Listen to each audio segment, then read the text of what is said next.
Okay. Looks like she was looking for. Excuse me. Ah, who is there? Ow, she hit her head. Ouch. She struggled out.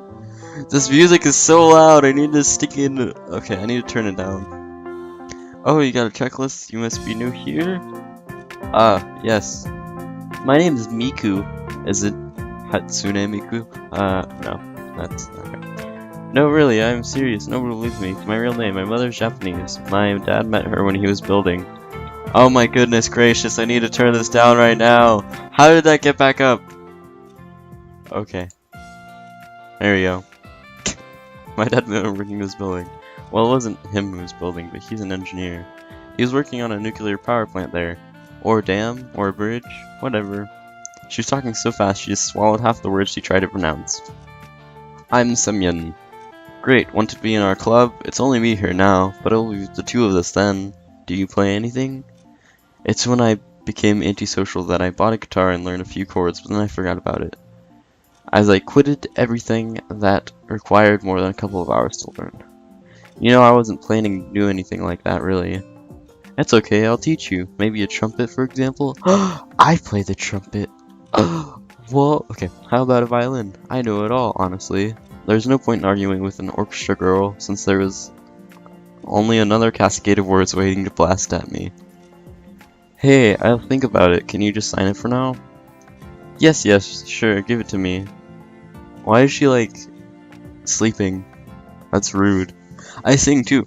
I'll use some Japanese folk songs, or maybe if you're not into that, something more contemporary? Sure, thanks, I gotta go now. Of course, come anytime. Oh. The ending of her sentence stayed inside. It may be nice to hang around with the guitar in the evening, but in such a company... I turned to leave and ran face to face with Alexa. She eyed me suspiciously. Why you came? Just... Why you came? The checklist. Signed it! Yes. Then move it! Elisa went inside and I hurried to leave the place.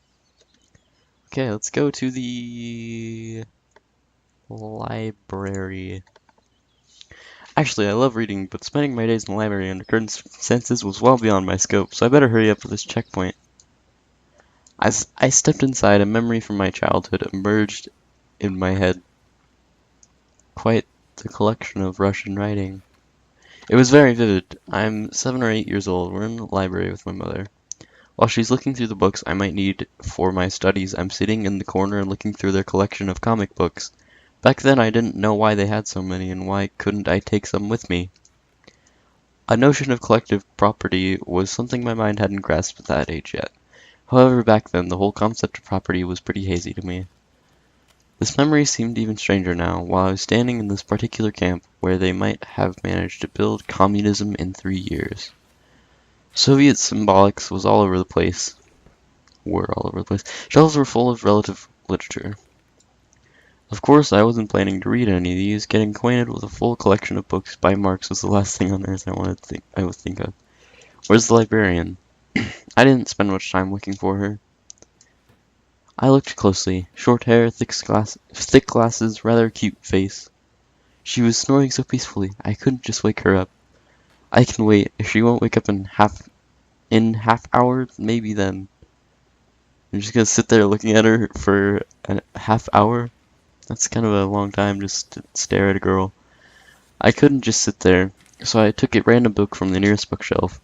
Arthur Schopenhauer, The World as Will and Representation. I opened it roughly in the middle and started reading. The life of a man with its endless upkeep, wants, and suffering is to be regarded as an explanation and paraphrase of the Procreation Act, i.e., the absolute claim of the will to live, and furthermore, it is also the reason the man owes nature his death and thinks with anxiety of this debt. Oh, this is going to be a lot of reading. Is this not the evidence that our existence involves guilt? At any rate, we always exist, from time to time paying with death for our birth. We always exist and alternatively bear all the joy and sorrow of life.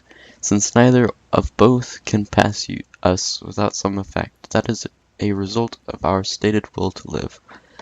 Thus the fear of death, which, in spite of all the miseries of life, holds us firmly to it, is really elusive, but just as elusive as the impulse which has attracted us into it. This attraction itself may be seen objectively as the mutual longing glances of true lovers. They are the purest expression of the will to live, and its affirmation, how gentle and tender it is. It wants happiness and quiet pleasure and mild joys for itself, for others, for all. Someone knocked on the door. I closed the book quickly and put it back in its place. What a nice habit to knock on the door. I should pick it up. It was Lena. Oh, hi. I smiled. Hi, I just wanted to return a book. She had Gone with the Wind that I saw yesterday. Oh, Xenia is sleeping. I'll come back later. I'm awake. I turned around and surprised to look at her. She eyed me closely from behind her table. What is it you wanted? I need you to check here. Give it here. She quickly signed the paper and gave it back to me. She had this look on her face that made me want to keep quiet. Her face is like disproportionate to her eyes. Like everyone else's eyes, like Lena's eyes, they kind of fit her face. Like she has a big enough head, but hers just like pretty small. So her eyes disproportionate. So her glasses are like 2 times bigger than her eyes. And I don't know. I shouldn't criticize this. She had a look on her face that made me want to keep quiet. Lena came up to her to return her book. I thanked Sanya and went out. Oh, the last place we can go is the infirmary. What's the point to visit the infirmary? My health was fine. The fresh local air clearly did me some good. I felt fresher than usual. But I just have to visit it. I entered. A common infirmary, like my school doctor's room. A middle-aged woman sat at the table. Obviously, she was a nurse. This music, though. She gazed at me intently and estimatingly while continuing to write something. Her eyes are different colors. Well, hello, Pioneer, said the nurse without being distracted from her work. Good afternoon, ma'am. I have something. Sit down, please. I looked around the room. On the couch. I sat down. Stripped down. She said all of it with an even tone. What for? To inspect, to auscultate other health checks, you know. By the way, my name is Violetta, but you can call me Viola.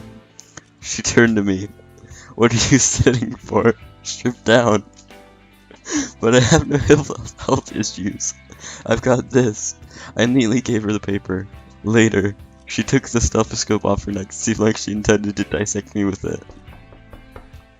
But then someone knocked on the door. The nurse entered unwillingly. Come in. In a moment the door opened widely and electronic rushed inside. Hello, I fell during the football game. Nonsense, of course. I'm okay, but Olga Dmitrievna. There's a massive bruise on her electronics eyes. I doubt that this could be a football injury. Sit down, I'll have a look, she said to him. I knew, pass me your checklist. The nurse quickly signed it and continued. If something hurts, immediately come to me. Pioneer. Why? I decided not to answer and came out, closing the door behind me. The nurse is surely something else.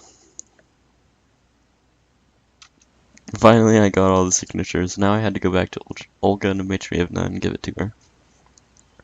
She was sitting in front of her cabin reading a book. Doesn't look like a good role model for a first pioneer that she was planning to turn me into. I wonder if her responsibilities extend beyond holding fiery speeches on a lineup, scolding Uliana, and getting involved into my moral, physical, and ideological growth. Here, I offered her my checklist. She placed it in her pocket without even looking at the signatures. Great, I could have signed it myself without going anywhere. Perfect, so did you meet our nurse? Yes. For some reason, her question sent shivers down my spine. Which club have you signed up for? I didn't. I need to think first. That's a pity. It is vital for you to sign in somewhere tomorrow. Of course, sure.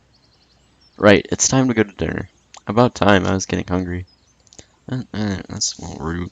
We headed to the canteen together with Olga Dmitrievna. I looked at the sky and noticed that the sun was already setting.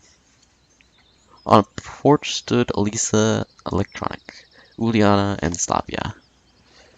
When we came up, I heard what they were talking about. And never call me Divache again, or you'll get another one. I didn't call you that, you're hearing things. He did, I heard it all. You weren't even there. I was in the bushes.